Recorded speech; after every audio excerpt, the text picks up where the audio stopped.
Viewers, আপনারা একটু চোখ বুজে চিন্তা করুন তো, বর্তমান সমাজে কি এমন একটি নাম রয়েছে যেটি খুবই গুরুত্বপূর্ণ এবং যেটার জন্য প্রচণ্ড রকম হানাহানি হচ্ছে, প্রেম ভালোবাসা হচ্ছে, নানা ধরনের কর্মকাণ্ড হচ্ছে, জীবনে উত্থান পতন হচ্ছে। এরকম একটি শব্দ আমাদের জীবনের সাথে জড়িয়ে রয়েছে।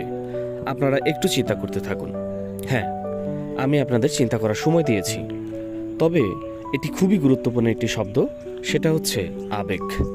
এই আবেগ এবং অনুভূতি, এই দুটি জিনিস যখন মানুষের মধ্যে বিদ্যমান থাকে, তখন জীবনের উত্থান পতন, ভালো বা মন্দ সব কিছুই ঘটতে পারে এবং এই আবেগের সাথে সাথে প্রতিটা মানুষ তার জীবনের সিদ্ধান্তকেও পাল্টে ফেলে। তো এই আবেগ অতীব গুরুত্বপূর্ণ একটি জিনিস। তো সেই আবেগ থেকেই কিন্তু আজকে আপনারা যেটি দেখছেন, ফুটবল খেলা, এটা ফ্রেন্ডস অ্যান্ড ফ্যামিলি, এবং এই ফ্রেন্ডসদের মধ্যে দুটো টিম হয়ে, এই দুটো টিম তারা ডিভাইডেড হয়ে তারা উভয়ে একটা প্রতিযোগিতা করেছে। এবং এগুলো আমি আবারও গত একটা ভিডিওতেও বলেছি যে ফেস্টিভ্যাল উপলক্ষে এই ধরনের খেলা শুধু মাত্র একটি খেলা নয়, এটি একটি বন্ধন, যে বন্ধন সবার মধ্যে একটি হৃদ্রতা তৈরি করে এবং সারা বছরের একটা পুঞ্জীভূত যে আবেগ, সেটা কিন্তু এই খেলার মাধ্যমে প্রকাশ পায়।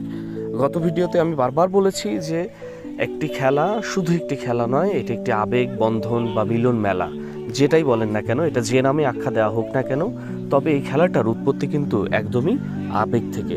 কারণ এই আবেগ অনুভূতি না থাকলে সারা বছর কেউই এই খেলার সাথে জড়িত থাকে না, কিন্তু এই একটা দিনের জন্য তারা সারা বছর অপেক্ষা করে যে এই একটা দিন আসলে আমরা ফ্রেন্ডস অ্যান্ড ফ্যামিলি সবাই মিলে আমরা এই খেলাটা উদযাপন করব এবং উপভোগ করব এবং নিজেদের মধ্যে একটা হৃদ্যতা তৈরি হবে। এটা একটা অত্যন্ত আবেগের জায়গা এই খেলা। আমি বলবো যে ফুটবল খেলা বাংলাদেশের জন্য একটা খুবই আবেগের জায়গা এবং এই খেলাকে আরও বেশি বেশি চর্চা করা উচিত। আমি খেলার উপর অবশ্য বেশি জোর দিই যেন মাদক মুক্ত হয় এবং খেলার উপরে জোর দিন আপনারা, এবং সমাজে যেন সংস্কৃত মনা হয় এবং সৃজনশীলতা যেন বাড়তে থাকে। তাহলে আমাদের সমাজ সব কিছু সুন্দরভাবে সুগঠিতভাবে চলতে থাকবে। টাটা, বাই বাই, ভালো থাকবেন। ভিউয়ার্স, আপনারা একটু চোখ বুজে চিন্তা করুন তো, বর্তমান সমাজে কি এমন একটি নাম রয়েছে যেটি খুবই গুরুত্বপূর্ণ এবং যেটার জন্য প্রচণ্ড রকম হানাহানি হচ্ছে, প্রেম ভালোবাসা হচ্ছে, নানা ধরনের কর্মকাণ্ড হচ্ছে, জীবনে উত্থান পতন হচ্ছে। এরকম একটি শব্দ আমাদের জীবনের সাথে জড়িয়ে রয়েছে। আপনারা একটু চিন্তা করতে থাকুন। হ্যাঁ, আমি আপনাদের চিন্তা করার সময় দিয়েছি, তবে এটি খুবই গুরুত্বপূর্ণ একটি শব্দ, সেটা হচ্ছে আবেগ।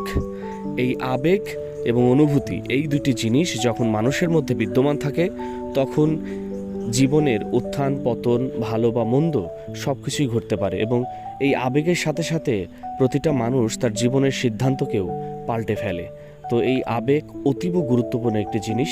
তো সেই আবেগ থেকেই কিন্তু আজকে আপনারা যেটি দেখছেন, ফুটবল খেলা, এটা ফ্রেন্ডস অ্যান্ড ফ্যামিলি, এবং এই ফ্রেন্ডসদের মধ্যে দুটো টিম হয়ে, এই দুটো টিম তারা ডিভাইডেড হয়ে তারা উভয়ে একটা প্রতিযোগিতা করেছে। এবং এগুলো আমি আবারও গত একটা ভিডিওতেও বলেছি যে ফেস্টিভ্যাল উপলক্ষে এই ধরনের খেলা শুধু মাত্র একটি খেলা নয়, এটি একটি বন্ধন, যে বন্ধন সবার মধ্যে একটি হৃদ্রতা তৈরি করে এবং সারা বছরের একটা পুঞ্জীভূত যে আবেগ, সেটা কিন্তু এই খেলার মাধ্যমে প্রকাশ পায়। গত ভিডিওতে আমি বারবার বলেছি যে একটি খেলা শুধু একটি খেলা নয়, এটি একটি আবেগ বন্ধন বা মিলন মেলা, যেটাই বলেন না কেন, এটা যে নামে আখ্যা দেওয়া হোক না কেন, তবে এই খেলাটার উৎপত্তি কিন্তু একদমই আবেগ থেকে। কারণ এই আবেগ অনুভূতি না থাকলে সারা বছর কেউই এই খেলার সাথে জড়িত থাকে না, কিন্তু এই একটা দিনের জন্য তারা সারা বছর অপেক্ষা করে যে এই একটা দিন আসলে আমরা ফ্রেন্ডস অ্যান্ড ফ্যামিলি সবাই মিলে আমরা এই খেলাটা উদযাপন করব এবং উপভোগ করব এবং নিজেদের মধ্যে একটা হৃদ্যতা তৈরি হবে। এটা একটা অত্যন্ত আবেগের জায়গা এই খেলা। আমি বলবো যে ফুটবল খেলা বাংলাদেশের জন্য একটা খুবই আবেগের জায়গা এবং এই খেলাকে আরও বেশি বেশি চর্চা করা উচিত। আমি খেলার উপর অবশ্য বেশি জোর দিই যেন মাদক মুক্ত হয় এবং খেলার উপরে জোর দিন আপনারা, এবং সমাজে যেন সংস্কৃত মনা হয় এবং সৃজনশীলতা যেন বাড়তে থাকে। তাহলে আমাদের সমাজ সব কিছু সুন্দরভাবে সুগঠিতভাবে চলতে থাকবে। টাটা, বাই বাই, ভালো থাকবেন।